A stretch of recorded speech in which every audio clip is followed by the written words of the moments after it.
श्री हरि विष्णु की जय हो। साल 2024 में देव उठनी एकादशी का व्रत 12 नवंबर मंगलवार को किया जाएगा। इस दिन भगवान विष्णु 4 माह के योग निद्रा से बाहर आते हैं। इस साल देव उठनी एकादशी के दिन ही तुलसी विवाह भी है। सुबह में ही भगवान विष्णु की पूजा करते समय व्रती को देव उठनी एकादशी व्रत की कथा जरूर सुननी चाहिए। एक कथा के अनुसार एक समय की बात है, एक नगर था जिसके सभी निवासी एकादशी का व्रत विधि विधान से करते थे। उस दिन किसी भी व्यक्ति, पशु, पक्षी आदि को अन्न नहीं देते थे। एक बार उस नगर के राजा के दरबार में एक बाहरी व्यक्ति नौकरी की उम्मीद से आया। तब राजा ने कहा कि नौकरी तो मिल जाएगी, लेकिन शर्त यह है कि हर माह में 2 दिन एकादशी का व्रत पर अन्न नहीं मिलेगा। उस व्यक्ति ने राजा की शर्त स्वीकार कर ली। अगले महीने में एकादशी का व्रत आया। उस दिन उसे अन्न नहीं दिया गया। व्रत के लिए उसे केवल फलाहार ही मिला। यह देखकर वह चिंतित हो गया। वह राज दरबार में पहुंचा और राजा से कहा कि फल खाकर उसका पेट नहीं भरेगा, उसकी मौत हो जाएगी। उसने अन्न दिलाने की प्रार्थना की।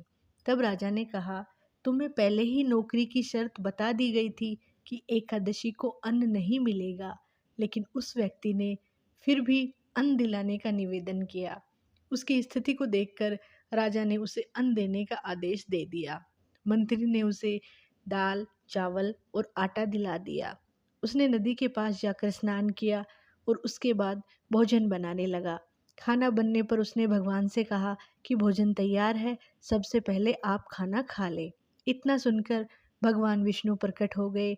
उसने अपने प्रभु के लिए भोजन निकाला तो वे खाना खाने लगे। फिर उस व्यक्ति ने भी खुद खाना खाया। उसके बाद भगवान विष्णु वैकुंठ लौट आए और वह व्यक्ति अपने काम पर चला गया।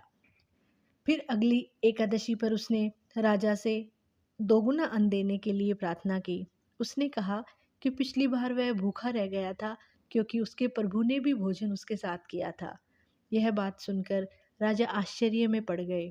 उन्होंने कहा कि हमें तुम पर विश्वास नहीं है कि तुम्हारे साथ भगवान भी भोजन करते हैं। इस पर उस व्यक्ति ने कहा कि आप स्वयं चलकर देख लीजिए कि क्या सच है, क्या गलत है। एकादशी के दिन उसे दोगुना अन्न दिया गया और वह फिर से अन्न लेकर नदी के किनारे पहुंच गया। उस दिन राजा भी वहां एक पेड़ के पीछे छिपकर सब कुछ देख रहे थे। उस व्यक्ति ने सबसे पहले नदी में स्नान किया, फिर खाना बनाया और भगवान से कहा कि भोजन तैयार है, आप भोजन ग्रहण कर लें। पर विष्णु भगवान नहीं आए। उसने कई बार बुलाया लेकिन वे फिर भी नहीं आए। तब उस व्यक्ति ने कहा कि यदि आप नहीं आएंगे तो मैं नदी में कूदकर अपनी जान दे दूंगा। फिर भी श्री हरि नहीं आए। तब वह नदी के तट पर गए और उसमें छलांग लगाने ही वाला था। आगे बढ़ा, तभी भगवान विष्णु प्रकट हुए और उसे बचा लिया। फिर श्री हरि विष्णु ने उसके साथ बैठकर भोजन किया और उसे अपने विमान में बिठाकर अपने साथ वैकुंठ लेकर चले गए। यह देखकर राजा हैरान रह गया। अब राजा को समझ में आ गया था कि व्रत पवित्र मन और आचरण की शुद्धता के साथ रखते हैं, तभी व्रत का पूरा फल मिलता है। उस दिन के बाद से राजा ने भी पवित्र मन से एकादशी व्रत और विष्णु भगवान की पूजा करनी शुरू कर दी।